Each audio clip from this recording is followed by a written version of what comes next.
So when I was a reporter up until the year, early 2000s, the theme back then was always, how can we import more oil and gas? And then there was a concern, there were even LNG facilities built here to import gas.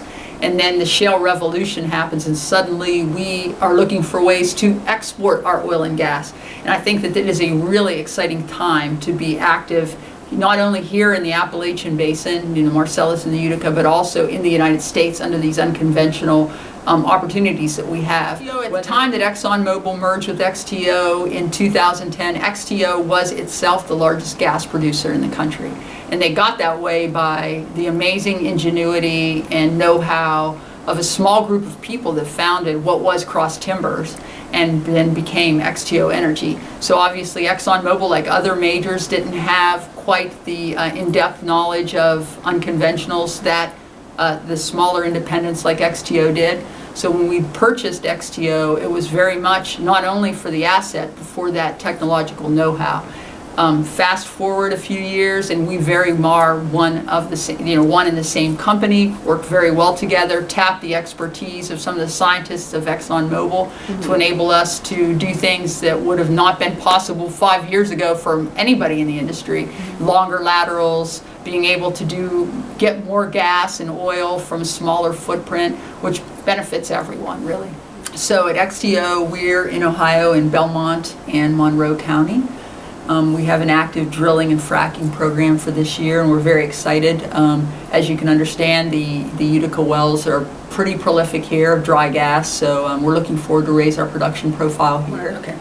So one of the things I like working when I work Ohio is that everyone works together, because the community really wants this industry to thrive because it means so much for their future.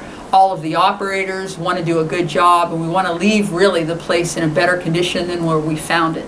So that whether it's improving roads or giving back to the community or helping in the schools or volunteering, anything we can, because at the end of the day we live here, we work here. We want to make it a better community for everyone, and then working with our trade associations, local chambers, elected officials, because I think in Ohio, unlike some other states, there really is a sense of we're all in this together. We want you to do the right thing as operators because we want this industry to thrive for the benefit of all. So that is really what I like, aside from the fact that I grew up here, is one of the pleasures of working here. So from a company like XTO that was new to the Ohio oil and gas industry, to be able to be a member of the Ohio Oil and Gas Association and to be able to sit down at the same table with members who have been producing oil and gas for decades. I mean, people forget that Ohio is one of the first oil and gas producers in the country. To be able to have that expertise, to be able to draw upon the expertise of the professionals that work at the Ohio Oil and Gas Association, not just legislative and policy making expertise, but really technological expertise that makes it easier for us to come here, to feel part of this state. The ability to talk from one page when it comes to policymakers, to be one-stop shopping for policymakers and for regulators to come and talk to the industry to get an idea of what we feel about a certain issue or about how technology has changed, I think helps everyone really.